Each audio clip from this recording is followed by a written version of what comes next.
Hey, and welcome again to the podcast. I'm Tony Cox with Keller Williams Arizona Realty, and this is Time on Task Over Time.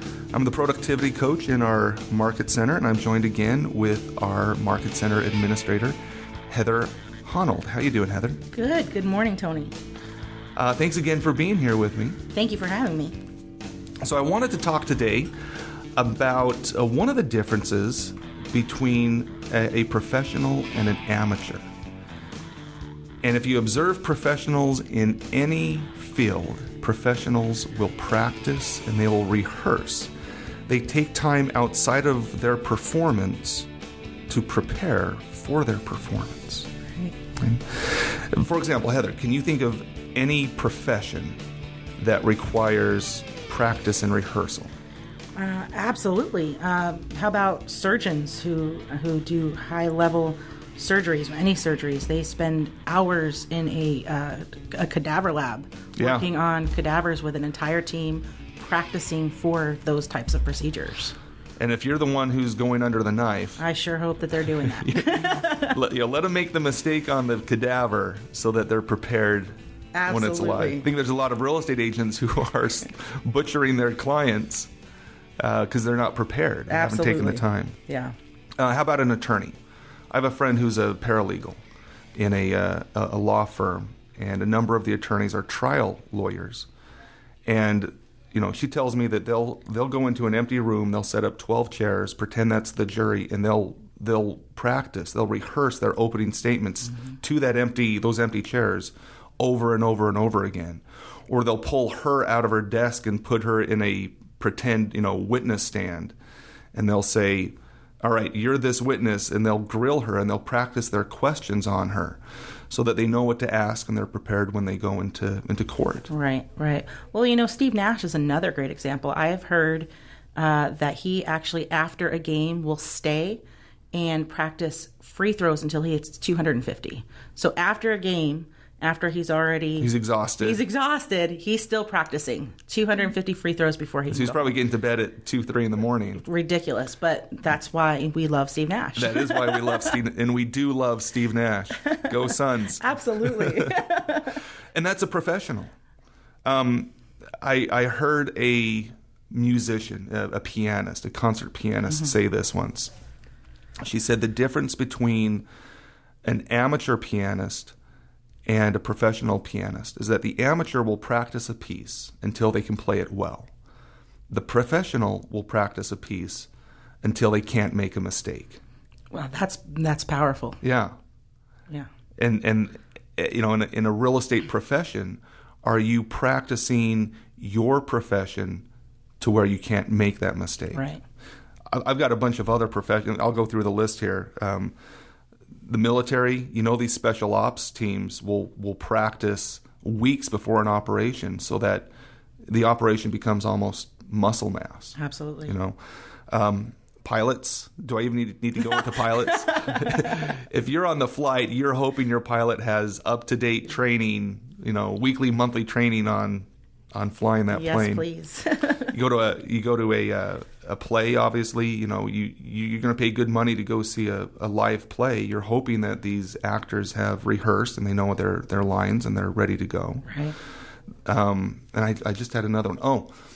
So I have an acquaintance who used to work in a missile silo, and they would have war games. They would go through the whole process of what button to push and who's attacking us and when do we fire the missiles and so on. He said the first 3 months of that job were the worst months of his life. I mean, the stress was so high. But after practicing this so many times, he said after 2 years of that, I could eat a bowl of oatmeal, right, sure, and launch a missile, and I was perfectly calm because I knew exactly what to do. Right. So let's talk a little bit about in real estate, what does that rehearsal look like? We call it scripting practice. Absolutely. Script practice is so important, not just for new agents, for experienced agents as well. Well, and the professional agents are the ones who are doing Absolutely. The Yeah. ones who are making, all the deals and have all the listings, the big teams in your office, or even some of the solo agents. Chances are, if you're really, one of the top producers in your office, you're involved in scripting.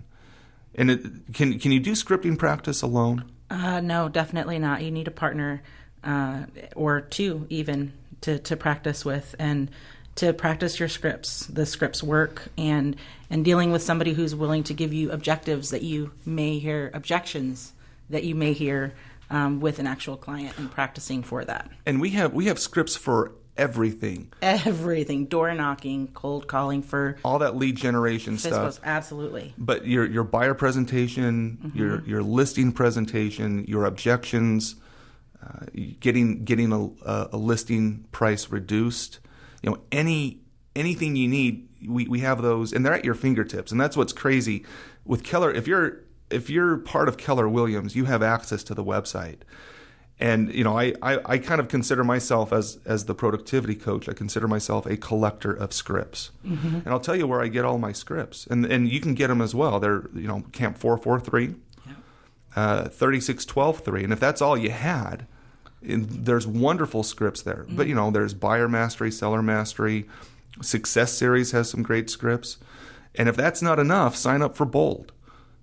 Take those Bold scripts. Get yourself a productivity coach, either in your market center or maps. And there's more scripts out there than you can shake a stick at. Yeah, absolutely. They are all over. Keller Williams is very rich with scripts, and they work. They've proven to work. Right.